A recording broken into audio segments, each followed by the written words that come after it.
ఈరోజు పొద్దున్నే అయితే పొలంలో నీళ్ళు చూడడానికి అయితే వచ్చేసానండి. Hi friends, welcome to UC wonders. Night జనవరి ఫస్ట్ సెలబ్రేషన్స్ చేసుకున్నాం కదా, ఇంక పొద్దున్నే లేచేసి నాన్న పొలంలోకి వెళ్ళమన్నాడు. ఇంక ఇక్కడికి వచ్చి చూసేస్తే చూడండి, రైతులు వాళ్ళ పొలంలో కలుపు తీసుకుంటున్నారండి. నార్మల్గా రైతులకి ఏ ఫెస్టివల్తో సంబంధం ఉండదండి. వాళ్ళ పొలం బాగా పండితే అదే వాళ్ళకి అన్ని పండుగలతో సమానం.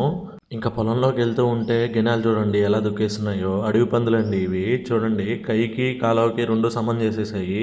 ఈ అడవి పందుల వల్ల అయితే రైతులకు చాలా ఇబ్బంది అవుతుందండి. ఇవి ఎందుకు లోడతాయంటే గెనుం మీద గెడ్డి ఉంది కదా, ఆ గెడ్డి కింద గెడ్డి ఉంటుందండి తెల్లగా. వాటి కోసం అయితే ఇవి లోడేస్తాయి. మన పొలం గిన్నె కూడా లోడేసి ఉంటాయని భయపడతా వెళ్ళాను. చూడండి లోడేసి ఉన్నాయి. ఇంక ఇలా ఉన్న గిన్నెని అయితే నేను ఇంకా ఒక గంట సేపు ఆడ కూర్చొని మట్టంతా వేసి పెద్దగా మంచిగా చేసుకున్నాను. ఎందుకంటే మన పొలంలో నుంచి నీళ్ళు బయటకు వెళ్ళిపోతాయండి, అందుకనే. మన సబ్స్క్రైబర్స్ అందరికీ wish you happy new year అండి.